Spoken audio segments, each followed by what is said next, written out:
Calico Cove. You're listening to the Blue Beach Broadcast. We're your hosts, Billy Hoofpierce and Cupcake Hopkins. And today, we're trying out something a little different. That's right. Turns out we've got listeners from outside of the island, and they want to know more about our little town. You listeners submitted questions for us to ask the pets of Calico Cove. So we're inviting residents to come down to our radio station, and if you answer all the questions, you'll get free donuts. And we all know nothing is better than free donuts. Very true. So let's welcome our first few residents. Oliver, Olivia, Finnegan, and Raylan. Hey. Hi. Sup? Hi. It's great to have you all here. Now, let's dive into the questions. From LPS Aquila, my question is for Olivia and Oliver. How did you both meet Raylan and Finnegan, and how long have you all been friends? We've been friends for a pretty long time. I think the majority of our childhood. Yeah, we moved to Calico Cove, I think when we were about 5 years old. And then about a year or so later, during the fall, we met Finnegan at the park. Oh yeah, I remember now. We had so much fun playing together. Building rock forts, digging in the sand, chasing seagulls. Although during all of that, you were pretty quiet. I'm not even sure if you told us your name by the end of the day. Yeah, I was a pretty shy kid. But you ended up opening up to us after a couple of days. And, yeah, after that, we kind of just all stuck together. But Raylan didn't show up until later. We were about 8 years old now, and we met her over our spring break at that same park. It was the same day me and my uncle moved onto the island. If I'm being honest, I was not looking forward to being here. All the change, it just turned me into a little nervous wreck. But after I bumped into these nerds, my worries just kind of melted away. Aw, yay for friendship. So that's like, what, 11 years? Wow, that's a lot. You four must be very close. Okay, on to the next question.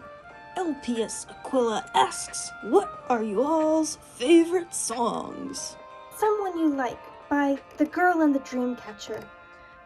Like the Dawn by the Oh Hellos. Probably American Pie by Don McLean. But isn't that song really sad? I mean, yeah, but it's a classic. I don't know. Kinda harsh in my vibe, Oliver. Okay, well, what's your pick? Oh, that's a really hard question for me. I listen to a lot of music. I'll just say my top 3. In no particular order, Should I Stay or Should I Go by The Clash, Ain't No Mountain High Enough by Marvin Gaye and Tammy Terrell, and Not Gonna Die by Skillet. Aren't those all different genres? Like I said, I listen to a lot of different music. And how about you, Cody, Ace, and Gray? Definitely Surfin' USA by the Beach Boys. My favorite's gotta be Mr. Blue Sky by Electric Light Orchestra. And what about you, Gray? A favorite song, the Robert song. The what? It's the one that goes, if your portal jam, radio or TV's a bust, calling up Robert is a must. Gray, that's not a song, that's a jingle. A what? A jingle. It's like a tiny catchy tune that's meant to advertise something. Oh, well, maybe they should turn it into a whole song. You know, that's not a bad idea. From LPS Unicorn Love, she asks what everyone's favorite movie or series is? The Miraculous Tales of Ladybug and Cat Noir. Isn't that a show for little girls? No, it can be a show for anyone to enjoy. Dork. You're the dork. Right. Anyway, what about you, Ace? Oh, I'm a pretty big fan of the Godzilla movies. Ugh, no. What? Whenever we put those movies on, Dad goes nuts and points out all the scientific inaccuracies. Ugh, he does. It's so annoying. But that's not the movie's fault. Ugh, it is too. They should have known guys like him would try and rip its world building apart. Okay, well maybe we should take a look at your precious superhero comics and see how realistic they are. They're superheroes! Being realistic is irrelevant. On to Gray. What's your favorite movie or TV series? Phineas and Ferb.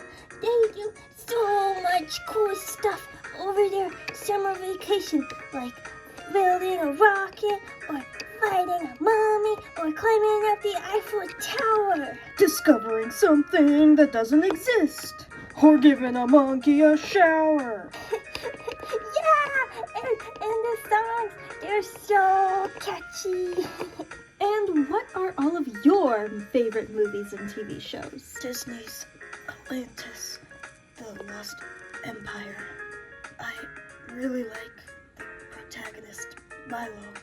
To me, he's very relatable. My top favorite TV shows are MasterChef Junior and Cake Masters. I think mine is Pete's Dragon. It's just a childhood favorite of mine. My favorite movie is, of course, Spirit Stallion of the Cimarron. LPS Unicorn Love asks, also, does Oliver read? And if so, what are his favorite books? Yeah, I like to read. I think one of my favorites would have to be Hatchet. It's about a 13-year-old boy that gets stranded in the Canadian wilderness. I could never see myself being able to live off the land, what with all my allergies and terrible eyesight. But I was just really interested in seeing this average person who's so young being able to survive out there with hardly any supplies or just anything at all. Wow, that was a dweeby pick. Me personally, thanks for asking, definitely Name of the Wind by Patrick Rothfuss. Wait, Raylan, you like to read? Yeah, I'm not uneducated. Says the girl that ate my baggie of tiny fruit-shaped erasers. I thought they were candy. Unicorn Love asks, what is Finnegan's favorite bug or crystal? My favorite? Oh, that's a hard question. I thought you only collect seashells and rocks. Well, actually, I have one insect. I have no idea what species it is, but I found it at a flea market. So you bought a bug from a flea market? What? I don't get it. Oh, you. Oh my gosh. Why does it look like that? Oh my gosh. Hold on. I need a minute. Yeah, I think I prefer the rocks over that. Ignore them, Finnegan. It looks so sick. You should definitely collect more of these. Thanks, Raylan. And these are my two favorite rocks. This amethyst, which I got pretty recently, and then this, which I originally thought was a jasper, but it turns out it's magnetic, and jaspers can't be magnetic, so I think it might be a magnetite, but I honestly have no idea. I think that's why I like it so much, though. It's just an interesting little mystery. Unicorn Love asks, what is Raylan's favorite artist? Oh, yes, another music-related question. Oh gosh, I don't know. Like I said, I listen to a lot of music and a lot of different genres, but recently I've really been into Skillet. The cooking utensil? No, the Christian metal band. Those two words sound very odd together. They are so epic.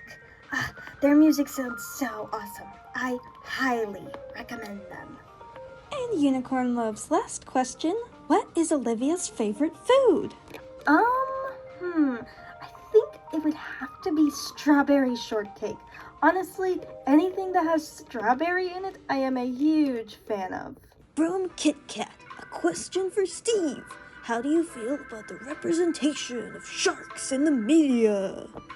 Well, if I'm being honest, it seems like us sharks get a pretty bad rap.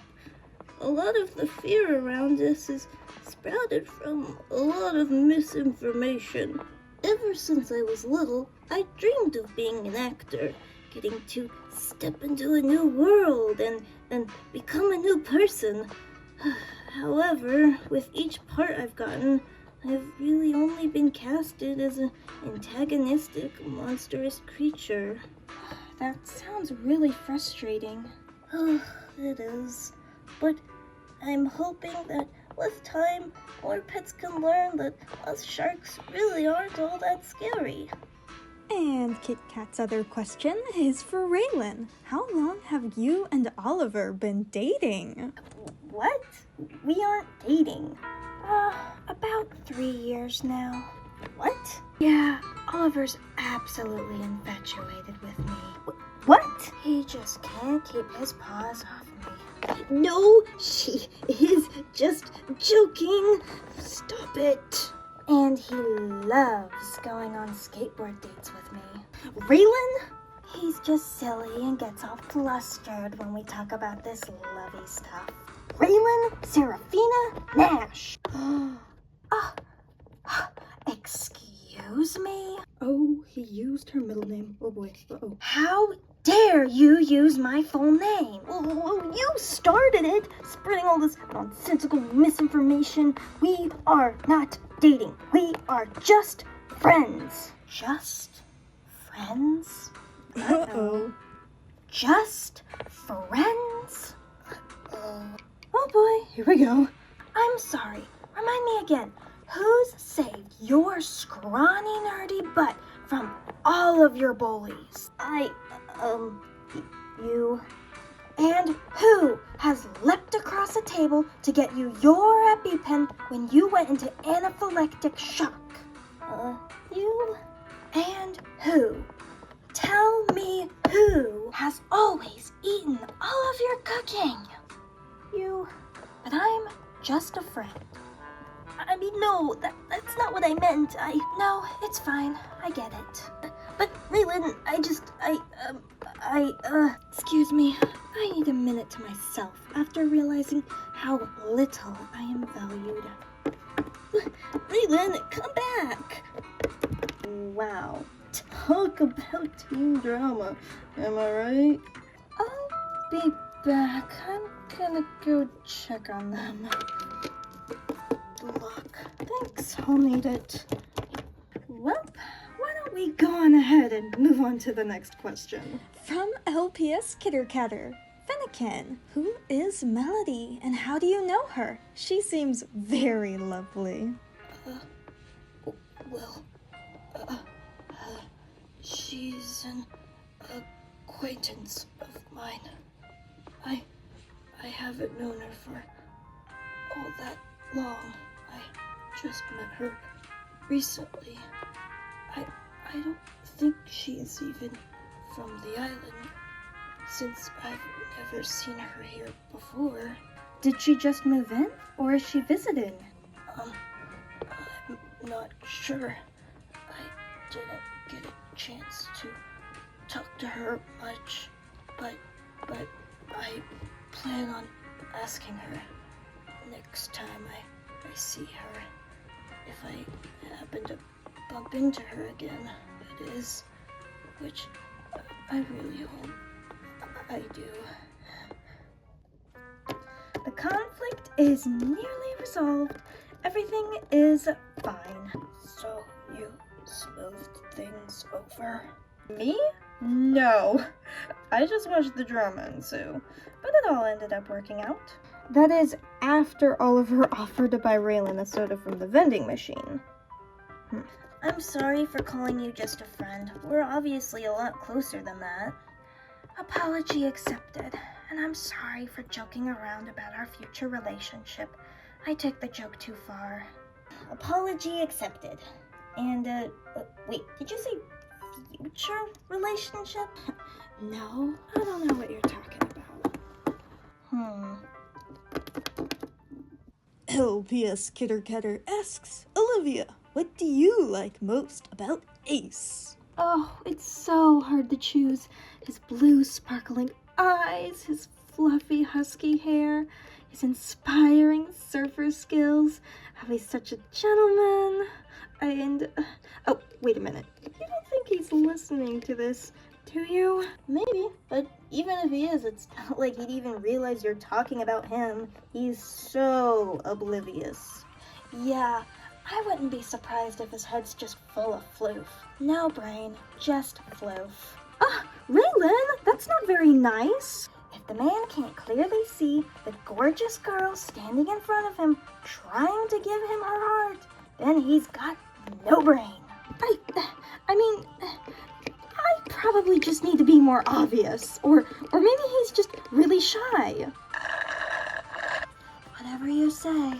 Kittercatter asks, Raylan, do you got any advice for people who are not so brave and not so courageous? Well, I don't know if I'm really even all that brave myself. Girl, you once did a 720 skateboarding trick over Oliver while he was surrounded by Legos. So, yes, you are in fact very brave. Well, I mean, I guess I could say, if you're in a situation where you're feeling afraid, sometimes the best thing to do is lean on people you trust. Being brave doesn't mean that you have to face things alone, you know? Kittercatter asks, Oliver, how did you meet Raylan, and what do you like most about her? But didn't we already answer this question? Well, kinda, but you didn't go into the specifics of your first meeting. Do you mind telling us about that? Sure. We all met Raylan the same day. We were about 8 years old. It was our spring break, and Raylan had just moved onto the island.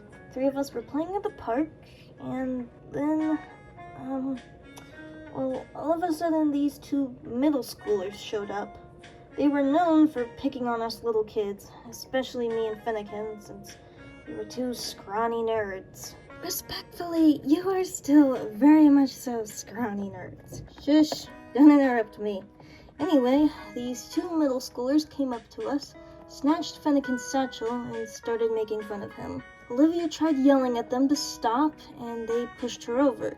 Then I tried to get involved, and I thought I could try grabbing onto the bigger guy's arm and yanking the satchel out of his paw. And in the process, you dug your little kitten claws into him. So, in retaliation, he punched Oliver right in the face, breaking his glasses and giving him one heck of a bloody nose. Yeah, and they weren't done. They were about to absolutely pummel me. That is, until Raylan showed up. We didn't even know each other, and yet you stood up for us. I don't like bullies. But they were way bigger than you, and you weren't even scared. I've seen scarier things. But they could have really hurt you. And I've had far worse injuries. I don't see why you're all making such a big deal about it. I don't know, because you didn't have to stand up for us, and despite everything, you still did. I guess that's what I like most about you, is that you're so altruistic. I'm a what? Altruistic. It means, like, unselfish or generous or, I don't know, valiant? Well, then why didn't you just use those words instead of that weird fancy one? Raylan, I am trying to give you a compliment, and you are being so difficult. Be better at complimenting, I guess. Raylan, you can be so exhausting, and yet you still love me. Titter Catter asks Cody, if you were a superhero, what superpowers would you have? And if you were to create your own comic book series, what would it be about? If I were a superhero, what powers would I have? I think I want to absorb and apply kinetic energy, applying as much energy to whatever I want. So, like, I could throw a frisbee and it would hit as hard as a train. What? And if I could make my own comic book series, it would have to be about me as a superhero, obviously. And in the comics, I'd found a superhero organization here on Calico Cove, where I would train superhero pets to go from being sidekicks to superheroes, mastering their abilities so they could save the world. Woohoo! A superhero organization on Calico Cove? Now that sounds interesting. From LPS Alike Pause, Olivia, do you do your own makeup every day? Or is that your natural look? Gorgeous either way, just saying. Oh, thank you. I don't do too much with my makeup. I just try to keep it light and simple, only adding a lot of extra pizzazz on special occasions. Then why do you spend an hour and a half in the bathroom every morning? Don't ask a girl about her bathroom business. Ugh. LPS Light Paul says, Oliver, I heard you like to cook. Do you also like baking? Have you ever accidentally burned one of your culinary creations?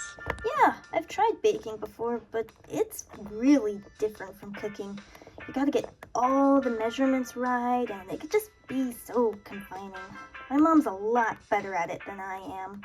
And sure, yeah, I've burned a few of my meals, but there is always one consistent variable involved in all my burnt accidents. Huh? What? You're a walking, squawking fire hazard. LPS Alike Paul asks, Raylan, how did you get into skateboarding? Did you learn all those awesome moves yourself? Or did you get tips from someone? Well, when I was little, first I had a scooter, and I did all sorts of tricks on it.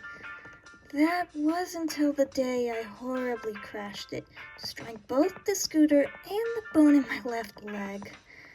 Over the next month, my uncle scraped up enough money to buy me a skateboard. He used to love skateboarding when he was younger, and he taught me all the tricks I know today. A Light asks, Fennekin, would you mind sharing the story behind how you began your neat rock and shell collection? And what was the first piece that you began with? Well, my mother is a geologist, and she knows a lot about minerals, rocks, crystals, and the environment. When I was little, she would pick up any sort of rock and tell me a detailed story on what it was made up of and what journey it might have gone through to get to where it is now. I thought it was so cool she could do that just by looking at them. So I started collecting rocks and bringing them to her so she could tell me their stories. And my first rock is this. This is a jasper, but some may also call it a faux fossil stone. That's because the red jasper with the yellow inclusions kind of resembles a fossil. My mom likes to keep it displayed in her office on her top shelf, since this is the first one I found, and it's very sentimental to her. Alike asks Bonnabelle, which was your very first unicorn stuffy? Where or from who did you get it? And what is its name? This right here is my first unicorn stuffy. Her Royal Majesty Queen Pastel Shimmerheart. And Finnegan got her for me as a birthday present. Yeah. Our dad took me to the hospital gift shop to pick out a stuffy to give to her when she was born. Alright, asks Mima B, do you know how to knit or crochet? And if so, which do you prefer more? What is the best thing about being Finnegan, Felix, and Bonnabelle's Mima? And what is a piece of life advice you'd like to share? You know, I think I'd have to say I prefer crocheting more. My favorite thing to crochet is hats for all of the family. And, well, the best thing about being my grandbaby's Mima is all the things I learned from them. I tell you what, these kiddos, they blow my mind every day. What with Finnegan's rock facts, Bonnabelle's extensive theories on all them mythological creatures, and Felix, well, Felix is only 2, and yet he knows a ton of them long dinosaur names that I don't even know how to pronounce. And what was that one you were telling me about last night? Was it Sacho Susus? Sarcosuchus. Alright, let me see this. Baby, this ain't even a dinosaur. It's just a big old gator. From Cretaceous period. What? Finnegan, what incarnation is your brother talking about? He's saying it lived during the Cretaceous period, like 145 million years ago. Well, no wonder they look so cranky. They ain't got no Jesus yet. So, Mima B, do you have any life advice for us all? What? Well, throughout my life, I've learned a thing or two. If you ever think for a second that pineapple belongs on pizza, drop everything, bust out your Bible, and spend some time with the Lord. You ain't in the right mindset, and you desperately need some wisdom. But I like pineapple on pizza. No, you ain't. You're spitting nonsense, Bonnabelle. I'm not. It tastes really good.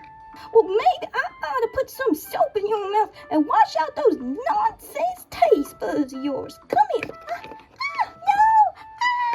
Finnegan, help! No way. I'm not getting involved in that. Alright, asks Cody, which Metal Shell comic book is your favorite and why? If you could become Metal Shell for a day, what would you do for those 24 hours? Okay, my favorite. It definitely have to be issue 4, the cyborg tortoise and the electric hair. Oh, it introduces Metal Shell's sidekick, Velocity Hair. Oh, her backstory is so cool. Oh, and there's such an incredible twist at the end. Oh my gosh, my jaw, it was on the floor. Oh, yeah, but that definitely has to be my favorite. Oh, and if I were Metal Shell for a day, okay, first I would do a backflip. Then I would use my laser to burn all of my homework. Then I do another backflip. Then I get free fries and a milkshake from Dixie's Diner, since I'm a superhero and superheroes get free fries and milkshakes, obviously. And then I take Metal Shell's tank out for a spin, and then to end the day off, I would arm wrestle Ace and easily win. That's what you think. Alright, asks Gray, what did you name your cute yellow ducky that the Hendrix gave you? Have you taken it to the beach and shown it to the ocean yet? And what is your favorite thing about living on the island? This is my ducky. His name is Captain Cheddar because he's yellow like cheese. and I hope to take him there soon once all these big storms that have been happening lately will be blown away. Oh, my favorite thing about the island? Oh, I don't know. There's so much cool stuff here. I so much to explore. How about the beach? You had loads of fun playing there. Or the Splish Splash book stash. Their comic section is especially incredible. Or, I don't know, maybe your local radio station? Oh, those are all super duper cool. How am I gonna choose? Could I just choose everything, please? Sure, if that's what you want. Okay, then I choose everything. Light asks Ace, what do you like to do for fun around the island? Do you know any good jokes or puns? One of my favorite things to do around the island is surf, especially with my friends Arnold and Ripley. But honestly, I enjoy anything on the beach. Building sandcastles, chasing seagulls, digging holes, and good puns. Well, they say laughter is the best medicine, but I find water puns to be even more refreshing. And you're sure to laugh at these seaside jokes. I'm sorry, Cody. I was asked for this. I'm kelpless. Stop! Ace, you're really cracking me up. Oh, that's a good one, bud. No! You are corrupting him! Alight asks Julie and Lucas, would you mind sharing the story behind your decision to adopt Gray and bring him to Calico Cove? Well, it's a bit of a long story, but we would love to share it. You see, my work at the lab has focused on studying natural disasters, trying to understand how, when, and why they happen, in order to create better protection for pets who are affected by them. However, recently, we have made very little progress, which means we haven't been able to help very many pets. This left me feeling extremely unmotivated, knowing that all the work I was doing resulted in little impact. And I told Lucas that he shouldn't let that weigh him down, and that we could find other ways to help pets that are affected by the disasters. And so, for about the next month, we prayed on it, asking God to show us what we can do. And he ended up leading us to a little pup who had lost everything in a terrible earthquake. We are just so blessed to be able to bring him into our family and give him all the joy and love that he could ever ask for. What a touching story. Thank you so much for sharing. Light asks Steve, do you like poetry or haiku? I don't know. You look like you could be a secret writer of poetry to me. Well, yes, I actually do quite like poetry.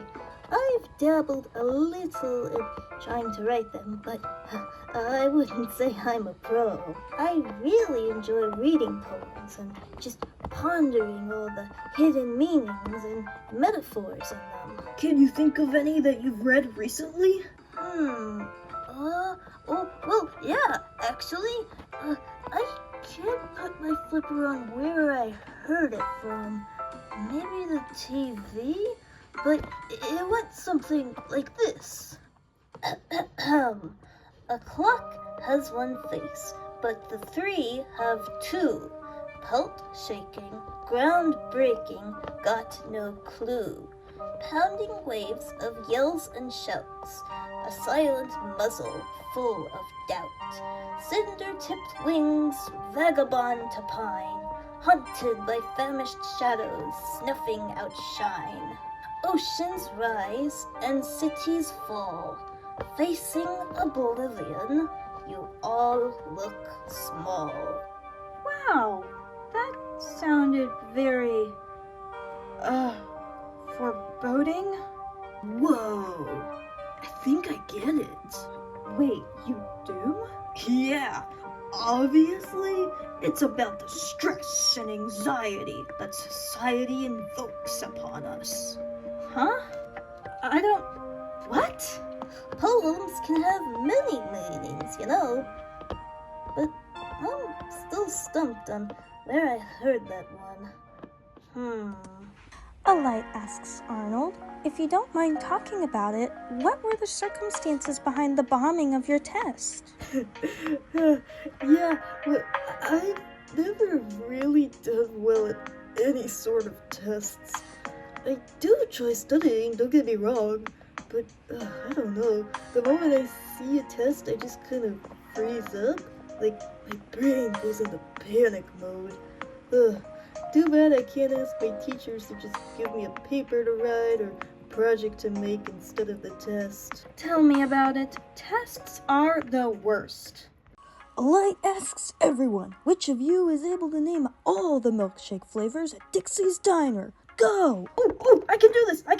Apple pie, banana, blueberry, chocolate, cookie dough, cookies and cream, Cherry and strawberry. I was getting there. You were taking too long. And there's vanilla. and pistachio. This is peanut butter. And espresso. And zebra cake. And unicorn flavor. There's also donut flavor. And elephant ear, that's my favorite. I'm more partial to the classics, like Neapolitan. I'm a pretty big fan of fudge. I can do this if everyone stops talking over me. Coconut, hazelnut, lemon, sherbet. Can't forget about guacamole. That's not a flavor. Is too. They made it for April Fool's Day. Told everyone it was just green flavor. That's diabolical. Everyone, key lime, triple chocolate, orange, toffee, watermelon, rocky road, and jelly bean. No, I had it. I was so close. Too slow.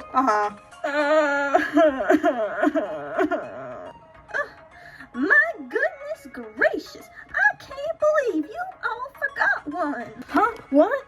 The mystery flavor. It's the one they made when they first opened the diner. Well, but nobody knows what the mystery flavor actually is. That's the point. It's a mystery. Nobody but Dixie herself and me. What? You know the mystery flavor? Well, of course I do. Me and Dixie, we go way back. Well, can you tell us? Ha! No. Why not? Yeah, Mima B, why not? Because it's a mystery, you silly gooses. Then why did you bring it up? Because now I win. What? And now I get first pick of donuts. What? Them's the rules, kiddos. Yep, she's right. Them's the rules. But now, if you all excuse me, I'm gonna get myself an apple fritter. Dibs on going next. No way! I listed more milkshakes than you. I should go next. Well, I think that just about wraps it up. Thank you so much for submitting all your questions. Yes, we had a blast. This is Billy Hoof Pierce and Cupcake Hopkins signing off. Salutations, everyone. It is I, the Kitty Empress. Thank you all so much again for submitting your awesome questions for this 400 subscriber Q&A special. I had such a blast putting this together. But it's not over quite yet, as a few of you had some questions for me. What inspired the series? That is a bit of a difficult question to answer just because there is a lot that inspired Calico Cove. Like a very, very long list of things that I feel like we'd be here all day if I tried talking about it. So I have actually been planning on making a full video where I discuss this and also just like what went into creating Calico Cove, some behind the scenes stuff. So you do have that to look forward to in the future if you're interested in that. But I'll try and give you a short, sweet, quick answer to this. Big part that inspired Calico Cove is specifically the LPS in the series. A majority of the main characters in the cast are LPS that I have had for a very, very long time and are very nostalgic to me and mean a lot to me. And I kind of like have created an idea of their personalities and their stories in my head since I was really little. And for the longest time, I've wanted to give them their story on my channel, but just haven't had the chance to until now. And I guess that in part hugely inspired the story, was just nostalgia and old childhood ideas being renewed into this brand new story. I feel like I should note that for these last few questions, I don't have a script. I'm just kind of winging it. So if I seem extra rambly, that's why. And then your other question, what kind of non-LPS accessories do you use? A lot. So much. Pouch I'm actually sitting on at the moment is definitely not an LPS accessory. I can't remember off the top of my head right now what specific toy set it's from, but Editing Kitty Empress will tell you. And then, we're gonna move the camera, hang on. This huge set right here is an Animal Jam set. The police car I used in episode 3 of Calico Cove, that's a Playmobil. Also, the police station is also Playmobil.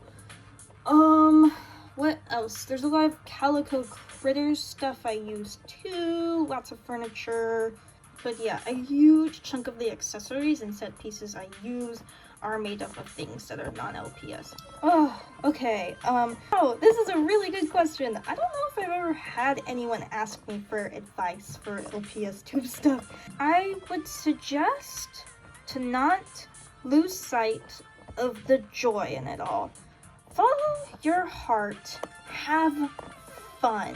If you come up with an idea and you're really, really excited about it, you're passionate about it, you're thinking, this is going to be so much fun for me to create, but then you stop and you think that, well, a lot of other people wouldn't go for this idea. Most would probably choose, say, a high school series, because that's always gotten the most views, or say, an all-main 5-pet cast has often grabbed the most people's attention. So maybe I should push aside my idea. Don't do that. I think the part of the reason why I say that is because that's what I chose to do with Calico Cove. I pushed aside my anxieties and I just kind of went for it. I thought, man, it would be really fun to make series on a tropical island with a beach and palm trees and just on a small little town with their own radio station, and I did it because I thought it would be fun. And I chose the pets I did for the main characters because they are nostalgic pets to me that I've had since my childhood, and I wanted to do it because I thought it would be fun. This whole series is primarily based on me just thinking, hey, that sounds fun, I'm gonna do it. And I'm so glad I did because I'm still having so much fun with the series. I'm not burnt out, I'm not tired of it all. I just want to keep going and keep making stuff. Thank you all so much again for getting me to 400. I think at this point I'm actually at 450, which is absolutely bananas. So thank you all so much for just being here and enjoying this journey along with me. And don't worry, there will hopefully be more Calico Cove content coming to you all soon. I hope you all have a wonderful, glorious, fabulous rest of your day. The Kitty Empress greatly thanks you for all of your incredible questions. God bless, and I will see you all next time. Bye-bye!